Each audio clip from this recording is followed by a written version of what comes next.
Bafowethu, inkulu indaba ngama-gloves aphethwe umthandeni-ke laphana-ke kwi-CD cover noma kwi-album cover yakhe-ke laphana-ke abonakala-ke emhlophe. Abantu abaningi-ke sebaqagele izinto ey'ningi ezahlukahlukene. Abanye-ke bathi-ke lama-gloves ingakho emhlophe, ingoba umthandeni akasekho ey'mpini zomaskandi.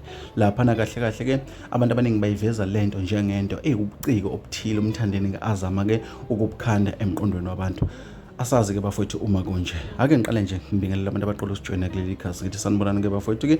Ngithi nje abaqala ukusijoyina-ke ngicela bacindezele button ka-subscribe baphinde balike lama video-ke enginenzela wona. Bafowethu-ke kuthiwa-ke indaba eningi seyaxoxwa nangezithombe nangawomakhava-ke ama-album. Umthandeni-ke ubonakala ebamba ama-gloves amhlophe akhombisa ngokusobala-ke laphana-ke ukuthi-ke akasekho empini ngoba uma-ke esempini ama-gloves bokufanele ukuthi-ke abe bomvu noma-ke abe umbalabala okukhombisa ukuthi ama-gloves anjani na asebenzayo. Abantu abaningi sebeyichaze ngendlela eziningi ezahlukahlukene-ke kodwa-ke abanye sebeshilo ukuthi cha sizozwe engomeni-ke ukuthi ingoma izobe ithini.